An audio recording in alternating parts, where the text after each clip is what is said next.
In 1790, George Washington, who was then in his second year as president, wrote the following: "The citizens of the United States have a right to applaud themselves for having given to mankind an example of an enlarged and liberal policy, a policy worthy of imitation.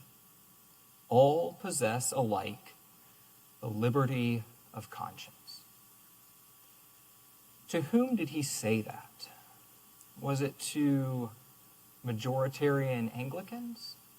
Was it to plurality Presbyterians or Methodists or Puritans? No, none of those. It was to a politically powerless, minority immigrant faith community, the Jewish congregation at Newport, Rhode Island. And in our discussion together tonight, I'd like to consider together whether that enlarged and liberal policy continues today. I'll argue that religious pluralism and toleration are positive goods that are protected by the Constitution, illustrated by 249 years of American history, and that they represent sound policy. And for those reasons, at the end of this debate, I'll ask that you vote no on the debated proposition. Now, before we begin on the substance of my remarks, I'd like to pause briefly to introduce our counterparts on the other side of this proposition. Professor Brown, from whom you've just heard, joined the University of South Carolina School of Law in 2022. His research focuses on race, law, and education, and the global impact of the African American struggle. He's published over 80 articles or comments on issues including critical race theory, school desegregation, and more. Prior to joining the law school here, Professor Brown taught at Indiana University Marrer School of Law. He earned his law degree from Yale Law School, and before that, a bachelor's degree in accounting from Indiana University, which means he is one of, perhaps the only person in the room adept at math. His debating partner, Denise Strickland, is a second-year law student here at the University of South Carolina School of Law. She's an editor of the South Carolina Law Review, an officer in the Public Interest Law Society and the Pro Bono Board, and a member of the Health Law Society.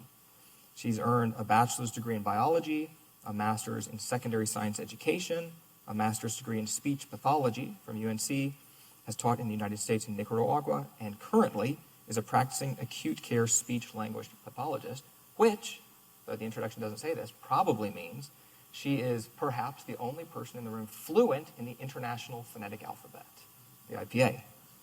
Please join me in welcoming and thanking them for their participation tonight.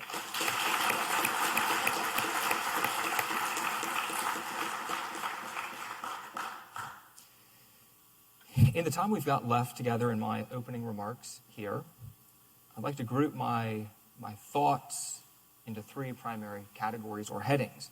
First is the context in which this proposition arises. Second, the merits of why I think the Supreme Court was correct in its ruling in Mahmoud, and that tolerating and accommodating religious dissenters, including in public schools, is the right and constitutional result. And third, if time allows, a response to some of the arguments that Professor Brown has raised already. First, let's put some context around this admittedly and I think intentionally broad and some might say vague proposition. We're not at the USC School of Political Theory. We're not here debating in a vacuum of concepts aspirationally like inclusivity and religious sensitivity or toleration. We live in the United States of America, a constitutional republic. We have a constitution that governs our land. And we're here especially, in particular, context precipitated by the Supreme Court's decision in Mahmoud v. Taylor. I know we already heard briefly about it, but I want to add a little bit of detail and context that I think will support and flavor the rest of our discussion. Montgomery County, Maryland, is one of the largest, wealthiest, and most diverse counties in the United States. Its school district is one of the largest in the United States, with approximately 160,000 students and a recent annual budget of $3 billion. Montgomery County consistently ranks in the top 5 counties in the nation in terms of per capita population of Jews, Muslims, Hindus, and Buddhists, and only 56% of households in Montgomery County, Maryland, speak English as their primary language at home. Again, a diverse ethnic and religious milieu of students and families and community members. That school district has long had an official policy of religious accommodation and inclusivity. And until the events giving rise to the case that we're here to discuss tonight, it was the long-standing policy of that school district to allow students to opt out on religious bases from nearly any aspect of the curriculum that they or their parents wish to opt out of. In fact, that's a fairly common policy across the United States. The state of Hawaii, for example, has a statewide mandate that students can opt out on religious bases from any part of the curriculum that they need to, that substantially burdens their religious beliefs. Every state has some version of it. Now, in some states, it's limited to the Family and Reproductive Health Unit, but in many states and school districts, as already mentioned, it's broader than that. All that changed in the 2022 to 23 school year when Montgomery County, Maryland school board members decided they wanted to introduce a number of new books, curriculum, and initiatives to foster greater inclusivity of LGBTQ members of the community and the school district. 13 books were chosen by the school district. The litigation in the case focused on 5 of them that were intended for use in the kindergarten through 5th grade student population. In response to these books being introduced into the curriculum, many parents of a broad variety of different ethnicities and faith communities requested that their children be opted out of those particular storybook lessons. In response, the school district did not reconsider the way it was implementing the materials or the materials they were implementing, but instead decided to eliminate its long-standing opt-out policy. In response, thousands of parents petitioned the school board, attended school board meetings, but the school board declined to alter course. Litigation followed. In Justice Alito's majority opinion, he summarizes the 5 books. I won't take the time to do it tonight, but his point was, and I think you would agree if you read them or looked at the excerpts in the majority opinion, they were certainly normative. They were, by the school district's own admission, intended to disrupt students' thinking about issues of gender and sexuality. That's the context in which this case arose, in which the good of inclusivity that the board sought to foster was pitted against the ability of religious minority faiths to opt out of those materials. That's the context. Now let me pick up the pace a little bit because time is fleeting. Let me move to the second heading, why I believe that Mahmoud was rightly decided. 4 subpoints: text, precedent, history, and sound policy. Let's start with the text. The First Amendment, the Free Exercise Clause, we've already seen it on the screen. That's an enumerated right, one that the federal government and through incorporation, states and local governments cannot infringe upon. Inclusivity, I think we would all agree, I hope we would, and I'm sure all 4 of us up here today would agree, is a good. It is a good thing. It is an affirmative good that we should wish to foster. But it's not an enumerated right. And in a conflict between enumerated rights and aspirational values in our constitutional system, the enumerated right must prevail. Add in a fundamental right of parents to control the education and upbringing of their children, and again, that is going to carry the day. Beyond text, we can look at precedent. Many decades of precedent have allowed people to opt out of government-mandated activities, including in the school context, on the basis of religious beliefs. Professor Brown already mentioned briefly West Virginia versus Barnett. That case was brought on a free exercise basis. Now, admittedly, I'll agree that the court's analysis does speak often in free speech clause language. But the case was brought as a free exercise case. Woolley versus Maynard, 1977. George Maynard, who I had the privilege of representing a few years ago, objected on the basis of his faith to the Live Free or Die license plate. And again, the Supreme Court let him opt out. Now again, that was free speech. That was a compelled speech case. But the point being that in a number of contexts, consistently over decades, religious believers, religious objectors, have been allowed to opt out on First Amendment grounds when so compelled by their faith. And then, of course, Wisconsin versus Yoder. The Supreme Court allowed Amish to opt out of high school entirely, not out of a class, not out of a 20-minute storybook episode, completely to opt out of high school on the basis of their religious beliefs. That's precedent. History. From the founding era to today, our history and tradition is full of examples of religious opt-outs, including at times when the stakes were much, much higher than they are here today. Take just one example, conscientious objection to military service. In the American Revolution, when our nation's nascent existence was on the line, when every hand, every man was needed, and when conscientious objection certainly was not in vogue, Quakers were allowed to opt out of mandatory military service. So too in every conflict since then. And finally, the fourth reason I believe Mahmoud was rightly decided, it's sound policy.